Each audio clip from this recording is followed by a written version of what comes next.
And that's the that whole I'm thing. going to segue into the meat of today's talk is you and I talked about HyFoSy, right, or HyFoSy, however, by XM Yeah. Foam. And I know that you're an Yes. expert in this. You've been using it. We're starting to incorporate it Yeah, we've in our been. clinic, and we want to offer it to all our patients. So I thought, you know what? Let me talk to the world expert on this technology called um, HyFoSy by XM Foam. Yeah. So could you tell us And I. briefly what that is? Yeah. And I tell you a little bit of story. So I was in Case Western Reserve Yeah, University in yeah, 2001.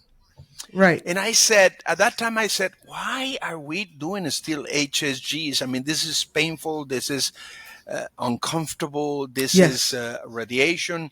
And at that time, there was a lady called Caterina Exacustos. Hmm. She is in Rome. And she was doing at that time with EcoVist, the one that they use for the heart, Right. EcoVist, Yes. Yes. and with a 3D software. And I said, so I flew to Rome and I saw her doing six um, HyFoSy at that time it was called, because it was Right. with contrast, not with foam, and it Right. was with contrast, and it was very good. But the technology of the software was still Clunky. green. Yeah. But so I try, and then I came back to the States, and I tried to Hmm. pass through the FDA the echo beads that could be Right. instilled for the heart, could be instilled in the uterus. It Right. was a headache. I spent more than 3 years, never made it. And then during the pandemic, I heard that this company, XM Foam, passed through the FDA the foam that it was already approved in Europe. And immediately in Wow. 22, when we opened positive, I contacted them and I said, I want to try this. And we start trying it, and it's just a big difference. It's just a big difference. Wow. Less radiation, less pain, Yes. immediately available. Yes. You don't need more technology. You don't need a Hmm. fluoroscopy that costs $100,000. You just need an ultrasound that you Yes. already have. There Right. is a learning curve, no question about it. There is a learning Hmm. curve Hmm. depending on your skill, anywhere between 5 to 15 cases to get the subtle movement of the probe.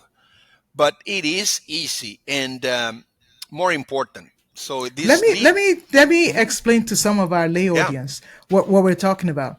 HSG is hysterosalpingogram when you need to see if the tubes are open. Because if the tubes are open, the egg cannot come out and be picked up in the tube. Sperm cannot go in. This is where the action is. The fertilization occurs in the tube. So we need to know that your Yep. tubes are open. And if the tubes are open, the treatment strategy is completely different. I had a Hmm. patient who was getting IUIs by another doctor for 2 years. With the And when tubes she block. came to see me, tested her, her tubes was blocked. And that was the year she became menopausal. So it's like a double Oh. tragedy. So we're talking about, and the HSG is painful. And Hmm. they inject a dye, so you may be allergic to the iodine dye. And then they do x-rays to see if it fills the uterus and if it comes out. That's the radiation that Dr. Paco is talking about. So now we're saying that there is a technique to get the same information without the pain, without the dye, without the radiation, right? That's what you're saying.